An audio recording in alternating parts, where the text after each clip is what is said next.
यहाँ पर लोग बड़े सरप्राइज होते हैं कि भाई इतना सा छोटा सा बच्चा कैसे कोई ट्यून बजा सकता है। उसने टाइम से स्टार्ट कर लिया, इसलिए he is able to play something. 30% of the kids learn music and 70% of the adults wish they could। छोटे से बच्चे और इतने से अरसे में अगर ये इतनी ट्यून्स बजा पा रहे हैं तो it means I am going in a right direction.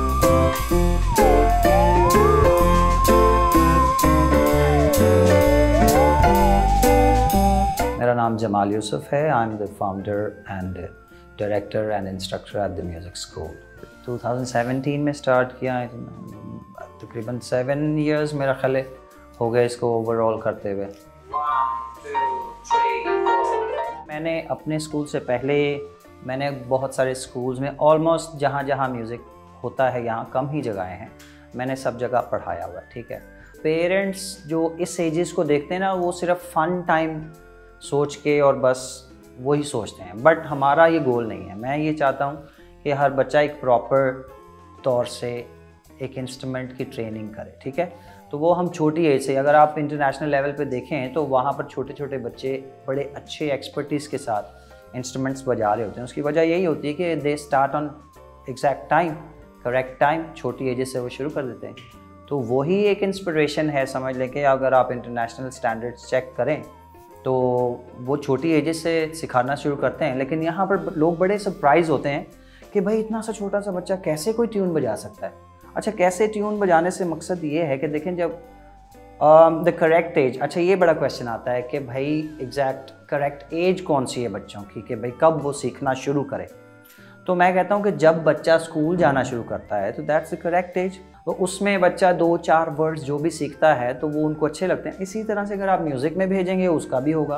There is nothing surprising कि अगर छोटा बच्चा कुछ आके ट्यून बजा सकता है तो उसने टाइम से स्टार्ट कर लिया, इसलिए he is able to play something.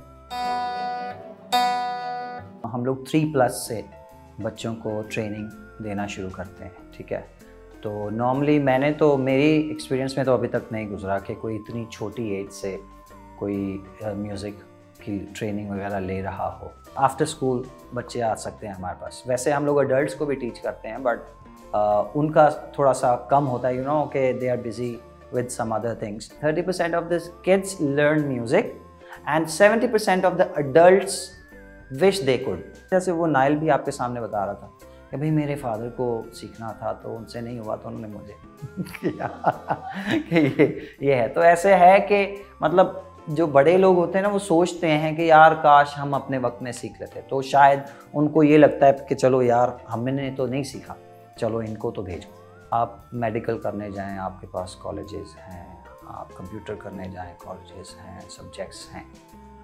तो अनफॉर्चुनेटली जो मैं अपना पर्सनल एक्सपीरियंस बता रहा हूँ कि जो मेरे पास है, मुझे लगा कि इंस्टीट्यूट्स की कमी है जहाँ पर आपको, अब ये भी समझ लें कि एक मेरे जहन में पीछे ये भी बात थी कि यार कुछ ऐसा किया जाए शुरू कि जहाँ, अब देखें, अब बहुत लेट हो के जब कोई चीज़ शुरू करते हैं तो फिर आप उस लेवल तक नहीं जा सकते।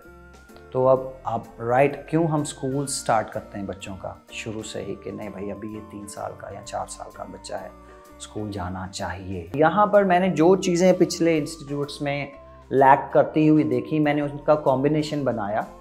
अब माशाल्लाह से मुझे यहाँ पर जितना अरसा हो गया है, I am getting very good feedbacks. तो अब देखें कितनी मुझे लगता है कि दिस इज़ गुड स्पीड, कि ये इतने छोटे से बच्चे और इतने से अरसे में अगर ये इतनी ट्यून्स बजा पा रहे हैं तो it means I am going in a right direction.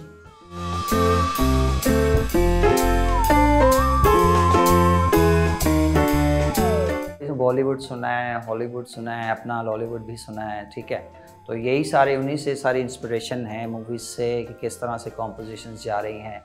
अब क्योंकि हम अब खुद करते हैं म्यूज़िक, ठीक है, कॉम्पोजिशन की तरफ या टीचिंग की तरफ, तो वो सारा जो आपकी मेमोरी में होता है उसी के ज़रिए तो आप आगे बढ़ रहे होते हैं। तो बिल्कुल है, इसका इन्फ्लुएंस है बिल्कुल। The music has abilities to bring the lost memories back. ठीक है, आपने अगर देखा हो अक्सर फिल्मों में ऐसे होता है कि भाई किसी ने कोई गाना सुना और वो एकदम से उसको याद आ गया, तो ये it helps your memory to be stronger.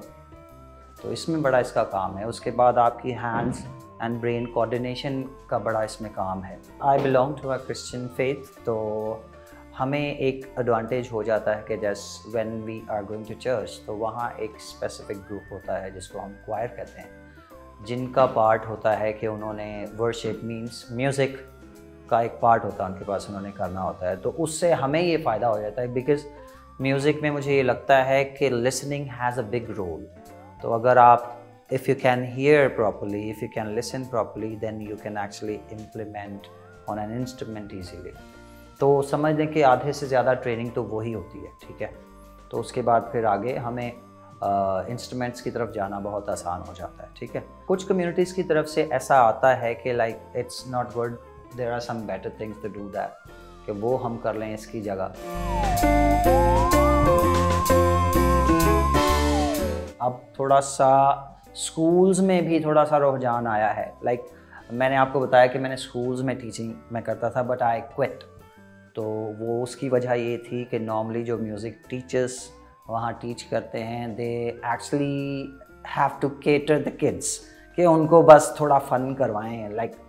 लेकिन जब एक लंबा अरसा गुजर गया ये फ़न करवाते करवाते, मैंने कहा नहीं भाई अब फ़न नहीं करवाना, अभी काम करवाना है। तो I stop teaching eight schools.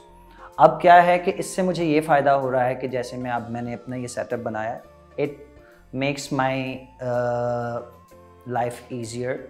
People approach me from this setup, they see कि my students are playing like this and this is how it is designed, कि म्यूज़िक की क्लास होती क्या है एक्चुअली, वो बच्चों को खाली खिलाना नहीं होता। जब लोग मुझे अप्रोच करते हैं तो दे सी द लेवल के ये, तो they start from there, they don't think कि वो बच्चों को सिर्फ गेम्स करवानी।